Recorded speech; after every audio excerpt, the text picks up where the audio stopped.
Hi everyone, my name's Jess. I'm going to do this presentation on social media issues. I guess just some caveats from the start. This presentation will cover the following things. How I guess I sort of think about social media issues and debates conceptually, with a bit of just a very brief introduction. What I think are some of the top trends and issues surrounding social media. Some of the strategic mistakes that I often see or in fact do myself in social media debates, and just some links to some further debates and resources that I think might be helpful if you want to explore this further.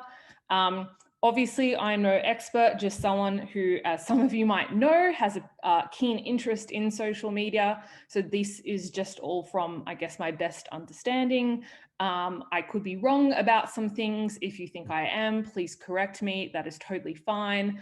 Obviously, if you consider yourself to be a social media expert yourself, this seminar may not be particularly further help to you because I'm sort of covering things at a more intermediate level.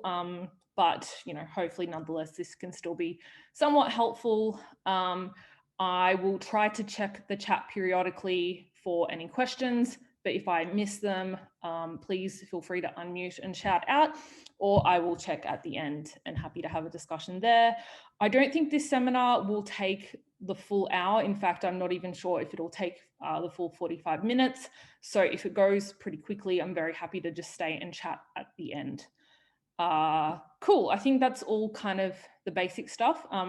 Most of my trainings tend to follow this same kind of format because I think really the key things are just being aware of what the current issues are and kind of the key strategic errors that debaters often make. And funnily enough, they tend to be the same across a number of formats, but I've tried to tailor this as much to social media as much as I can. So to start, I've simply copied a definition here because I think social media is often misunderstood insofar as when we think about social media, we just think about Facebook and maybe Twitter and maybe Instagram, but really it's kind of any form of electronic communication through online communities where we share information, ideas, and content. So it's a fairly broad definition, and I think that broadness helps you frame how to approach a number of debates. With that in mind, I've copied here what I at least conceptualize as the main types of social media. I've seen a lot of different lists online. Some of these obviously are like crossover. So obviously there are some types of apps that fall into multiple types of social media. So for example, Facebook is also a photo sharing and video sharing mechanism, but that is probably not its primary means. So the ones that I've listed here are social networking. Those are mostly, again, sites or apps that are aimed at social interaction and integration amongst people, exchanging ideas, but not in a fairly structured way. It's kind of just very broad and tends to be mostly aimed at connecting people, ensuring that friends are able to have conversations and so on. Then you've obviously got your photo sharing types of social media like Instagram and Pinterest and Snapchat. Obviously, those within that kind of definition also have quite a spectrum. So Instagram is something that is very much, on display, whereas Snapchat is obviously much more private and interactive, more so than, a site like Instagram is. Then you've obviously got video sharing, social media sites and apps like YouTube and TikTok. And again, even within that, there's obviously a huge spectrum that exists. YouTube is very much, again, more on display, whereas TikTok is very much about how, those communities interact with one another and so on. Then you've got social blogging, platforms like Tumblr and Medium, which are more about, like, obviously, to some extent, that they often are much more creative platforms. Then you've got discussion networks, like the ones listed here.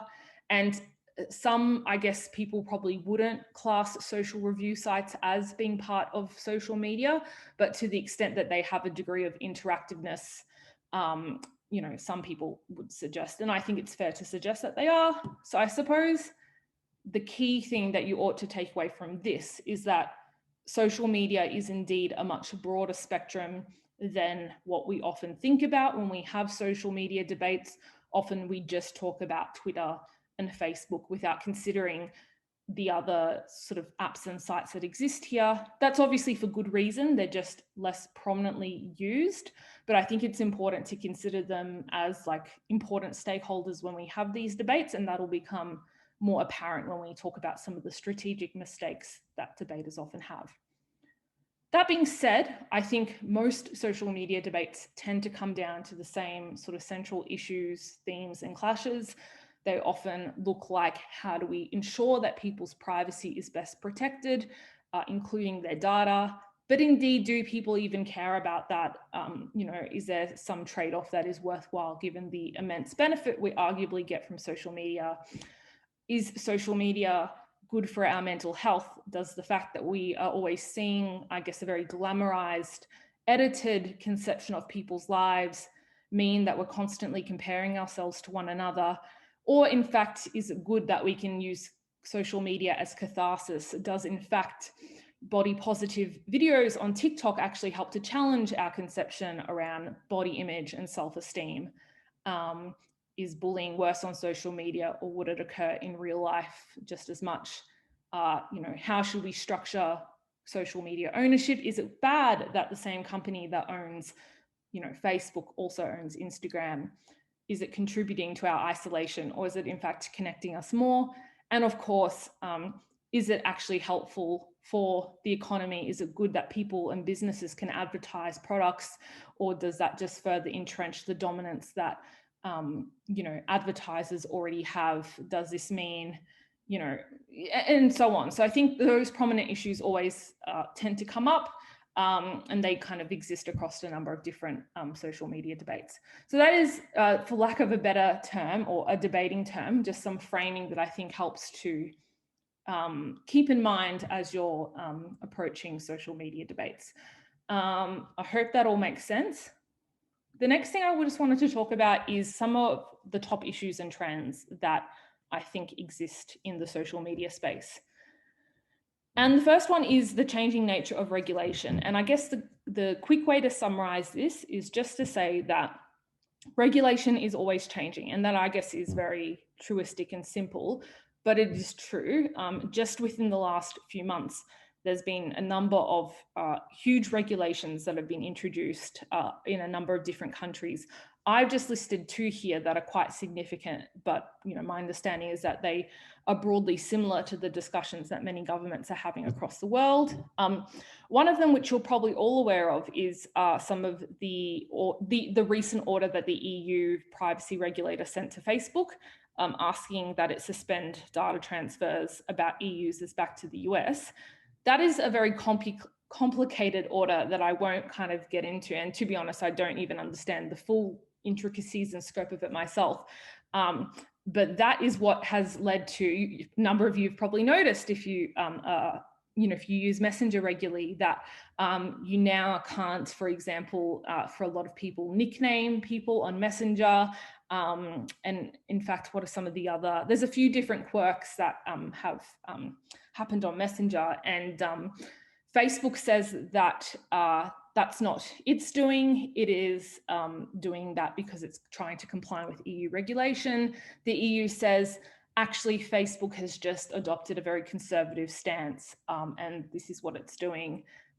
There's other ways it could go about complying with this regulation. So that is a bit of, for lack of a better term, a bit of a shit heap that has resulted. And I guess that is a very interesting example of the ways in which, I guess, companies interpret regulation. Facebook has since said that if this doesn't change, it will have to leave Europe. Very unclear whether it would actually do so, given it would obviously stand to lose a huge market if it did. That doesn't really make a lot of sense, but who knows? Watch this space. The other one that is very interesting is something that the Australian government, legislation that the Australian government has introduced, but I don't believe has passed yet, which basically forces platforms like Google and Facebook to pay news organizations every time news organizations post or generate information on those platforms, which is again very interesting given, I guess, the argument against that is arguably those news organizations gain a lot from using platforms like Google and Facebook. It is weird that they might have to pay back Google and Facebook. That Google and Facebook would have to pay them for that. But the argument is that Google and Facebook benefit more so from those news platforms' engagement than the flip. It's obviously generated a huge amount of backlash from those companies, and have again said that it will be very difficult for them to comply with those things. So I guess this just goes to show that, the summary of all of this is that regulation is complicated, it changes quickly. These companies always do respond, and they often suggest that they cannot comply with those things, or that doing so would kind of force them to change markets or restructure their business practice in a way that would be sort of antithetical to that government's aims. But obviously it's always unclear whether that's just kind of empty threats or that's actually something that is meaningful. So I think that is just a really key, interesting trend to keep aware of, and you should sort of look at how that operates in a number of different countries. So that is, I think, trend number one.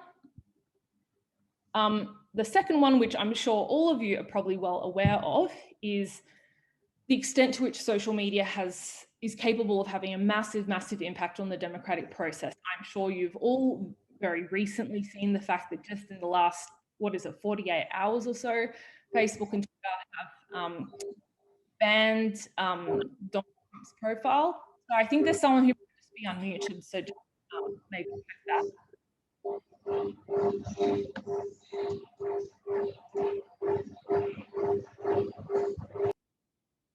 Thank you. Yes, so that obviously just goes to show the huge amount of power that these companies, have. Being able to, ban the profile of arguably someone who's still, the leader of the free world for the next whatever week or so it is, demonstrates a huge amount of power. I'm sure many of you are also aware, or at least somewhat aware, of the Cambridge Analytica scandal that occurred not too long ago. For those of you who are not aware of what it is, it's obviously very complicated, and again, I won't go into it in a huge amount of detail, but it was basically a British consulting firm that was alleged to have been involved in influencing the elections of hundreds of elections all over the world after they acquired and used personal data from Facebook users from an external researcher who had told Facebook that they were doing so for academic purposes. So that was obviously a huge scandal and has obviously resulted in many governments kind of reevaluating their data collection policies, which raises the question, should governments, regulate social media, or do social media platforms have more of a stake in regulating governments? And I think the answer, quite reasonably, is they both have a role to play. Companies are, not elected. They don't make decisions on behalf of the people. That being said, like news media, they have an important responsibility, arguably, to keep governments in check. But governments also need to make sure that those platforms are not getting too ahead of the curve. So I think it's a bit of a reciprocal relationship, which also raises questions around how is that actually done. So for example, Mark Zuckerberg made the argument that it would be very difficult for Facebook to do anything like fact checking, given so many facts are ambiguous and require interpretation. So you'll notice now that there's often like a little warning or banner about, issues that might be contested, like what happened after the US election and claims around vote, the vote not being fair, and also things around COVID conspiracies and whatnot. So it's obviously very difficult for companies to often strike a balance, although they arguably claim to do so. So I guess just being aware of the massive way in which these companies can stand to impact the democratic process, I think is just an important takeaway in and of itself. And that'll continue to evolve as regulations continue to change, as, the makeup of companies in the social media space continue to change and what their public stances are. A lot of what we see here is not so much governments are regulating platforms, but what internal policies these platforms decide to take upon themselves. So I think that is another key issue and trend. The third one, which again, I'm sure everyone here is probably aware of, is the rise of influencers. You may not be aware that it is now arguably around a $10 billion industry worldwide. Most brands and companies rank Instagram as their most important channel for influencer advertising. And I guess that is for obvious reasons, that visual mediums are often the most easy way to convey a product of a brand or something like that. And most people, when they think of influencers, they think of like, you know, Kylie Jenner endorsing a product, but there's a huge amount of micro influencers that exist, and obviously companies adjust their budgets accordingly. So, you know, it's often very much regimented now. If you're someone that has a following of only 10,000 people, this is the sort of pay that you could expect to get, for example. And I think that's like a really interesting component of it. And indeed, marketing budgets are very much constantly adopting to this trend. So once, you know, upon a time you would spend a huge amount of your budget on traditional advertising like television, newspaper, and so on. Now, you know, or just an ad on Facebook. Now you'd probably, you know, budget almost half, if not, you know, more of your, you know, depending on obviously what market you're aiming your product at. If it is young people, then many companies are tailoring huge amounts of their budget towards influencers. And that obviously begs the question of how ought they be regulated. Many governments have now enacted legislation or regulation that means that you have to disclose whether something that you are putting in a picture or a post on Facebook or whatever it might be is the result of an ad, or, you know, something that you've been paid to endorse, or if it's just something that you out of your own accord are posting a photo of because you happen to like the product. But, you know, those things are often very easy to get around. You might be an ambassador that is paid like a general amount, so you can get around that by paying, you know, by posting a few things, but it's not a specific paid post, if that makes sense. So there are a lot of loopholes. And, you know, obviously it depends on the country you're in, but that is going to continue, I think, to be a big trend. That industry is going to continue to grow, and is something that regulation will have to keep up with somehow. So that is number 3. Number 4 is just like exceptionally obvious, and should be no surprise to anyone, is just that there is continuing to be a huge increase in usage. When I found this stat, I was like, what the fuck, that's crazy. The fact that social media in some form, again, going back to that broad definition we spoke of earlier, is used by more than 4 billion people in the world, which is over half of the world's population and almost 90% of people on the internet, with lots of people signing up every day. Apparently, the number of accounts per person on average is 8, although a lot of them are dormant accounts, with the average daily usage around 2.5 hours, which sounds like a lot, but is actually not surprising when you think about probably how often you're just like scrolling through your social media feed, or talking to people on Messenger, or reading the news on Twitter or anything like that. So the question is why? Why are people using social media so much more?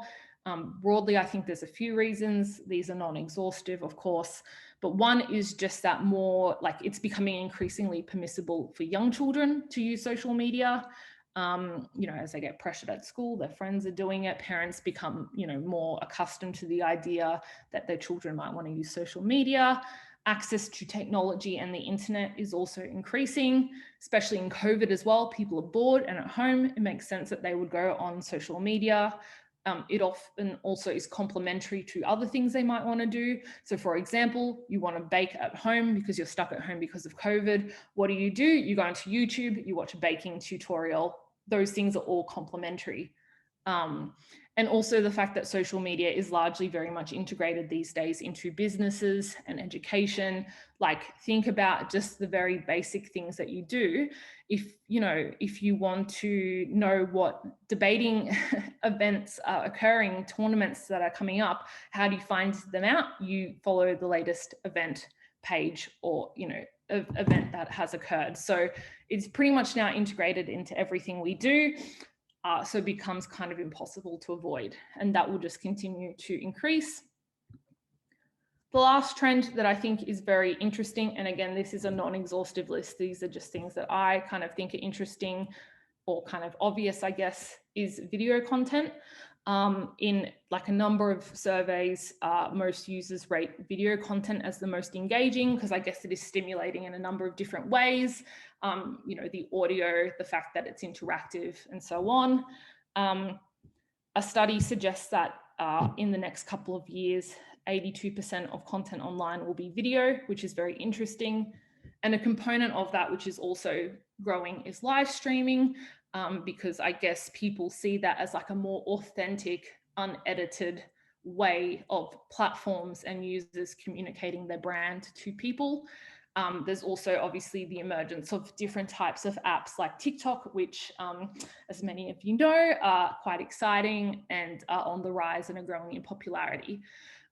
So that kind of just speaks to the broader trend of the social media landscape constantly changing. What is popular now will not be popular in 5 years. We probably all remember the MySpace page, or maybe we don't, because I guess you are all probably like 10 years younger than me, but maybe some of you will remember the MySpace page that you made like 10 years ago, which is basically obsolete now. So who knows what Facebook will be like in 5 or even 10 years time.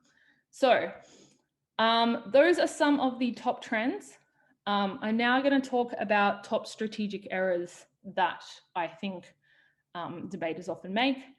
I also noticed that I'm talking very fast. So again, if people have questions on the way, feel free to ask, or I will sort of deal with them at the end. So, whoops, I've gone too far. So the first strategic error that I think debaters often make in these debates. Oh, I think we have a question. Virtual influencers. What can you just clarify what you mean by virtual influencers? Sorry, we got a question about that. Just expand for me what you mean by that, because I'm not 100% sure if the term's universal. I'll keep talking in the meantime and then I'll come back to that. Very obvious, right? Social media is not all the same. If we go back to that list that I mentioned earlier, obviously there's a huge spectrum of social media that, you know, have different followings, different, you know, demographics that use those platforms, different influences, different advertising, interaction, and so on. And you know, just the fact that they're often owned by different people means that they often have a different approach to very sensitive issues. One that I think is very interesting is the fact that Twitter and Facebook took a dramatically different approach to political advertising. Twitter said, no, we don't want any political advertising on our platform. If it's about like a cause generally, you know, environmental advocacy, fine. But if it's about, you know, a political party or something that's much more direct and concrete, then no, that is not on our platform. Whereas Facebook said political advertising is fine as long as it complies with all the relevant laws, you know, and rules that they have, no hate speech and so on. And, you know, obviously both are policies that have some merit, but just different approaches that they've taken there. As I said before, you know, different platforms have different degrees of content moderation. Obviously, for very obvious reasons, a platform like Reddit is going to have a huge amount of less moderation than a platform like Twitter, for example. Advertising is much more prominent in apps like Facebook and Instagram, but probably a little bit less so in platforms like Twitter or, you know, some of the other like less well-known platforms. So just keep that in mind when you're debating. Don't kind of make arguments that assume that they all have the same features. And I think teams who are able to differentiate between the types of platforms, but then explain what is the most important, will often do very well. So for example, if there's a different impact that a policy might have on Facebook versus Quora, for example, you know, you might be able to say that the impact that occurs on Facebook is obviously much more important, given that, you know, it is the platform that is used by the majority of the world. Whereas you could also flip that to say, sorry,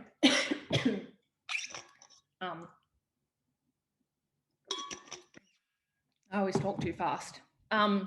Whereas, you know, you might flip that to say, we shouldn't really care about Facebook, like Facebook is big and it'll figure it out on its own, whereas we should obviously care about all the other smaller platforms who might not, you know, have as much of an ability to generate profit themselves.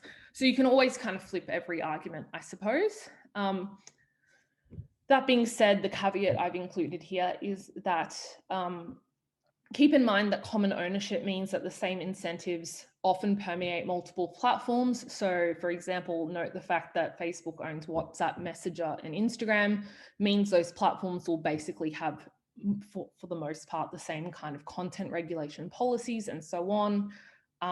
Google also owns YouTube. So a lot of the decisions that they make will be the same there. So just keep that in mind. I think that's like a big thing that debaters often do. That is just a very easy fix to make in debates. The second thing I think debaters often do poorly is just to forget that regulation varies a lot per country. So just based on those trends that we discussed earlier, how the EU regulates Facebook is probably very different to how, for example, the Asian market does. Keeping in mind that some governments make decisions by themselves. So Australia is obviously made decisions about how to regulate Facebook independently, whereas European Union countries often make decisions as a collective. You know, to be honest, I'm not exactly sure what the status quo looks like in Asia or Africa, for example. My instinct is that the EU is probably the most, what's the word I'm looking for, like has the most kind of uniform policy, whereas most other countries probably enact a number of differences. I suppose the trap that a lot of people fall into is kind of looking at, for example, how, like, you know, it's very in the news when you see Mark Zuckerberg appearing before the US, you know, Congress and talking to them about how Facebook makes decisions. And, you know, obviously the US is a very important actor to consider, but like basically any debate you'll ever get, exclusively talking about the US is probably not going to do you any favors. So think about, you know, what is your average economically developed country's capacity to regulate Facebook versus the United States? It's probably a lot more hindered than a big government that has the might and the capacity to take on Facebook. Arguably, Facebook is more powerful than many countries that exist in the world. So just keep that in mind. That's pretty much like an argument that goes for almost any debate, like the world does not revolve around the United States. Apologies, Americans. But I think something that especially applies here. The third error I think debaters often make is, and again, this is an error that almost applies in almost any other debate, is not unpacking different actor incentives. So when we're talking about social media, that can vary hugely, right? Because often companies will have shareholders which are different from their management. So, you know, in this case, Mark Zuckerberg happens to be a shareholder of Facebook as well as a manager, but that is not the same for every social media company. Governments often obviously have their own set of incentives. Users will have different incentives. Businesses who want to sell their products on those platforms have their own incentives, as do advertisers and influencers. News media is obviously a business by themselves, but I think they have quite unique incentives that are different to just like your everyday business that wants to advertise a product on that platform. So I think the takeaway that you should take away from this is just that one, there is a spectrum, and you know, we're not just talking about Mark Zuckerberg and governments and some businesses. There's quite a spectrum that exists there. And whilst probably a lot of them care about profit, you know, at the forefront, that's not to say that they don't always also have other incentives like what is socially and morally good. News media obviously have a profit incentive, but they presumably somewhat also care about journalistic integrity and other things. So I think just remembering that helps you have a degree of nuance in your case, but can also help you expand upon material if you're, for example, like, you know, I'm at OG and I don't know what this debate is about. Well, think about the different stakeholders that exist. Are there any arguments that you can generate by thinking about those things alone? So I think that is something to keep in mind. Error 4, again, shockingly, very similar to many other debates that you'll probably get, is not sufficiently impacting. I think so many times I've heard people just be like, you know, social media makes people depressed, and then they like don't expand upon that. Like, how does it make people depressed? Does it mean they, you know, develop, you know, huge insecurities and anxieties that you know, define their lives in a myriad of ways and put a strain on their mental health? Does privacy, you know, infringements make us feel fundamentally unsafe in a way that scares us? Do democracy infringements mean that, you know, governments are not reflecting the will of their citizens? And how is that bad? Does the fact that, you know, Facebook can't operate as efficiently as it wants to mean that businesses lose profits, which I know in debating land sounds like something no one cares about, but often those are small and medium-sized businesses whom people's livelihoods depend on, you know? So I think people really often struggle to impact these things. Look at it from the perspective of how does it, I think, impact everyday people. Think about your own life and how you interact with social media, and think about how you can expand upon impacts from there, I think is kind of like the key takeaway. You know, this is, I guess, like a common feature of debates that are kind of like about, you know, like tends to kind of be an issue that comes up in debates about like art and sport and these kind of more, you know, fluffy issues that people conceptualize as not being like hard politics or IR. Just because they're not those things doesn't mean they're not impactful, you know? And then the last thing is kind of, I guess, a follow on from what I said earlier, is don't freak out when you don't know facts. So for example, the motion at the bottom I've listed is a debate I did where I did not know the facts, and I had to do this debate. Was this House would require by law for Google and Facebook to pay traditional news media to publish their material. And I, being silly Jess, did not read the most recent article about Australia literally introducing this very law. And I was like, what the fuck is this about? But, you know, realistically, you can go back to, you know, your base kind of, you know, level of ideas and argumentation. Like, and look, we didn't go through in this debate, to be fair, but like we ended up just running a very basic case, which was just like, hey, news media is struggling to survive, and maybe having this money go back to them will help them survive in a way that is really meaningful and try to impact that. Maybe there's some obligation, you know, a principled obligation we can draw out of this. So even if you don't know the specifics, you can often always draw out very intuitive ideas and just try to impact those. So go back to the list of impacts that I mentioned before, go back to those stakeholders that I mentioned, and see if you can draw anything out of those. I think you will always be able to at least establish a very basic case from those things if you are struggling and you don't know what the motion, you know, in a technical way is about. So those are what I think are the top strategic errors. I'm just going to have another glass of water. I need to stop talking so fast. Okay, so that is kind of like the end of the substantive part of this debate. I've included links to a few debates here that I think would be worth watching. Some of them I happen to be in. I promise that is just by coincidence. I feel like I've, for some reason, been in a lot of social media debates. I've racked YouTube for examples, and these are the ones that I came across. So I'll hopefully be able to post the slides somewhere so people can have access to these links. But yeah, if you struggle with social media debates, these debates can be good ones to go watch. And the final thing is just like some other resources. Tip one is like the most obvious tip you've probably ever heard in your life, but like actually just go join and use some more social media. Go back to that list I used, you know, I mentioned before, and you know, join that app or, you know, spend some time on that website. And you'll see that some of the things that you might have thought, you know, are very obvious in some platforms are just not the case in others. like people who I've told to go on TikTok, for example, are like, oh, wow, this is just like very different to what I expected. So I think that's kind of cool. Obviously, one of the biggest scandals, as I mentioned, was the Cambridge Analytica scandal.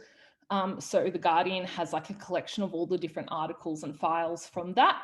That's just one media source, but I think that was quite a useful one. So do go read up on that. And that kind of really discusses a lot of the major pitfalls in social media at the moment in terms of data regulation and privacy and those sorts of issues, and how easily that can be exploited, and sort of what the response from governments was. And the last one is probably one of the most comprehensive reports I've seen on social media, looking at things like a lot of the stats that I got about consumer usage were from here, like what the market is looking like, how that's changing, how consumer demands and expectation are growing from that. So that was a really good report that I recommend reading. And there are obviously very similar reports that you can find also on the internet, at a similar level. So that is really it. Yeah, pretty short and sweet. Don't want to drag things on too long, but very happy to answer any questions, obviously, to the best of my ability. If anyone has any, you're welcome to put them in the chat. If I can open the chat or unmute. Okay, there's a question. Virtual influencers are fictional computer-generated people who have real characteristics, personalities of humans. A popular example would be Lil Minquella, a forever 19-year-old Brazilian-American model and music artist who has amassed 2.8 million followers on Instagram. How to debate about the pros and cons of virtual influencers. That is a tough and a good question. Just off the top of my head, okay, so I mean pros. I mean, like arguably, given virtual influencers are, I mean, I can think of a number of pros, to be honest. I'm less sure about the cons at this stage. I think, they are arguably good in the sense that they don't expose real people to some of the awful scrutiny that comes with being an influencer. Influencers will exist regardless. So whether they're virtual or whether they're people, to the extent that they influence people to do things, I would say, I don't know if people really care that they are virtual or human. If influencers are ultimately connecting people with products that are going to help them, then arguably being able to do that in a more nuanced way through the use of data and so on is a good thing. The example listed here kind of goes to show that if it has so many followers, it's probably making some people happy. So I think that is probably some of the pros I can think of. I guess the cons would come back to the same kind of perverse influences you can point to with a number of companies. To be able to, presumably to be able to program virtual influencers, you need a lot of data about what people's interests and tastes are, which arguably incentivizes companies to do things in, a way that kind of further impinges upon people's privacy. Arguably, like, being a person is a good thing because it means you have direct accountability. If this virtual influencer probably, I assume, does something bad, who do you call out, like this non-existent human being? Whereas I guess when influencers in the real world make mistakes, you can be like, hey, you probably shouldn't have endorsed that product. That's pretty fucked. I will cancel you now. So I think that's a really interesting issue. And off the top of my head, those are probably just some quick pros and cons.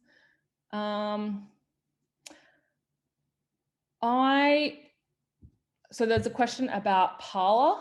I actually don't know a lot about Parler. It's one of the platforms I have not used. If it is a platform, I'm going to probably sound really dumb.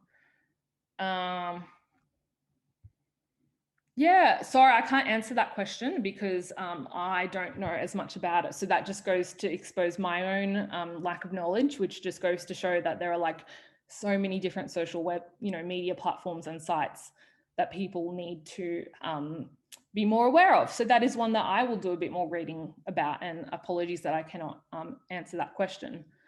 So the next one. How to debate against breaking up Facebook. So, I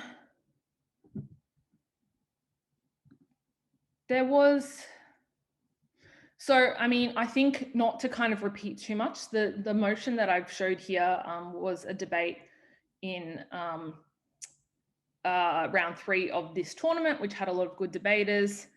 Hey, Matt, did you do the gov or opt for this debate? If Matt's even still there.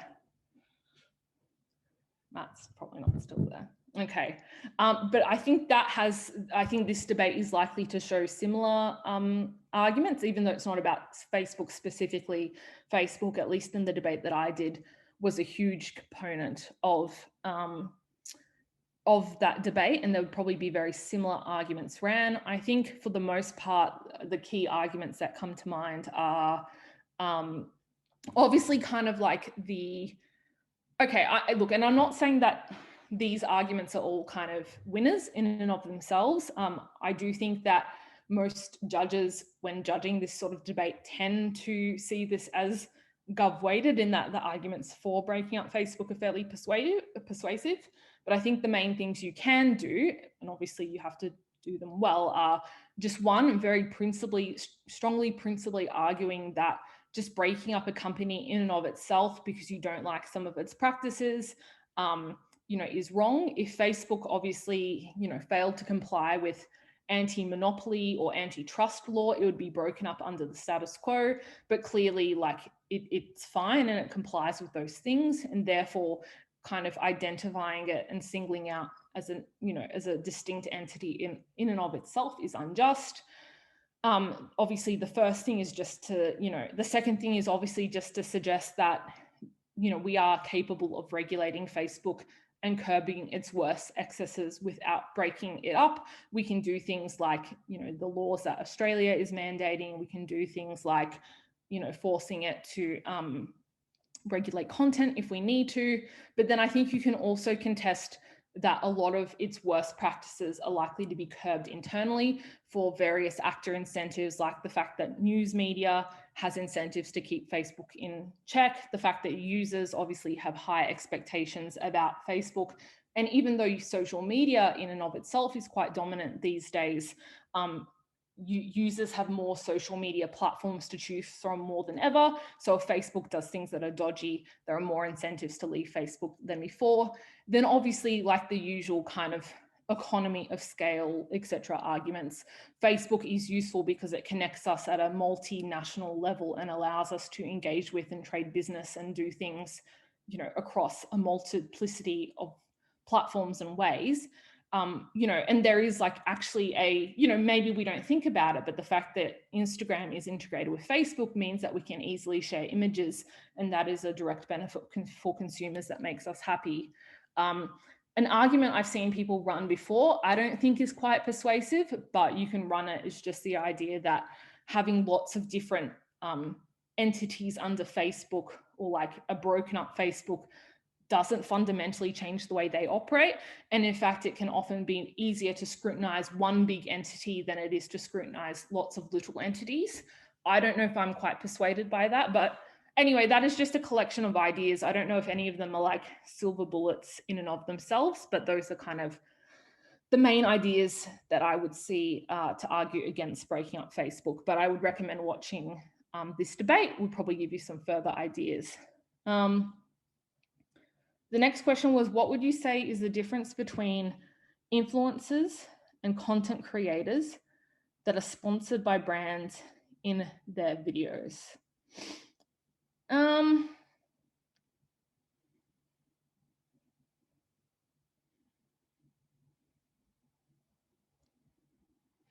Do you mean like people that are sponsored and people that are not? Like how does like content change? If that's what you mean, then I think I actually think kind of the aesthetic and the way that influencers make their videos is probably not very different. Like I follow a lot of people on Instagram and TikTok that make content.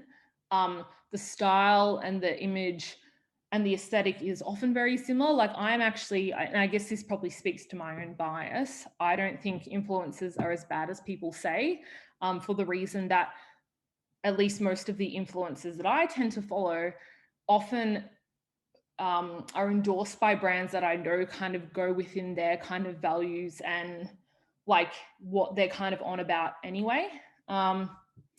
Or like YouTubers who are sponsored to promote games or brands.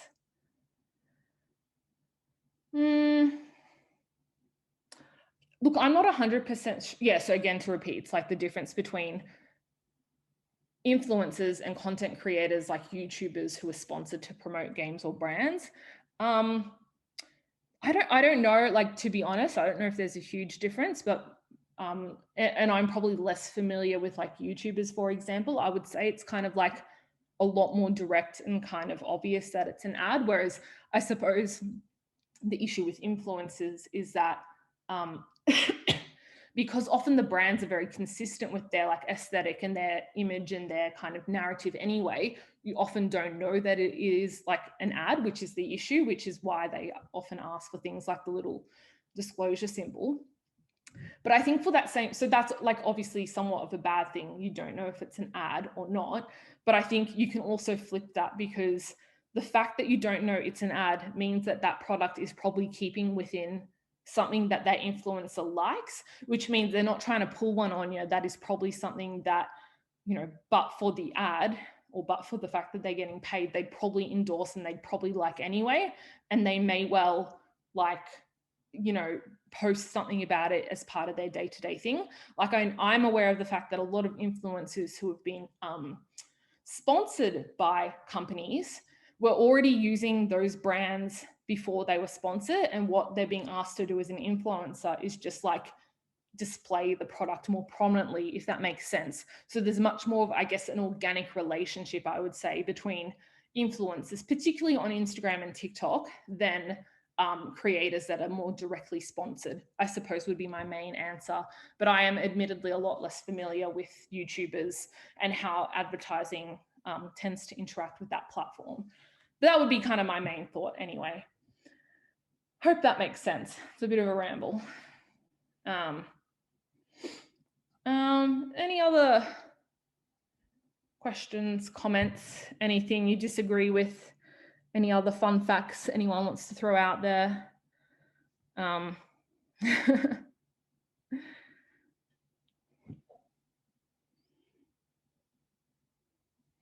Cool. Well, we've nailed this one at just a bit under an hour. But you know what? If anyone else has, as I said, I will try to via the Eudc Madrid people make these slides available, so you've got access to all the different links. I am available on Discord and Facebook Messenger, whatever, if people have any other questions or just want to have a chat. Otherwise, this is just a collection of the thoughts inside my brain. I hope that was helpful, and yeah, enjoy the rest of the training program.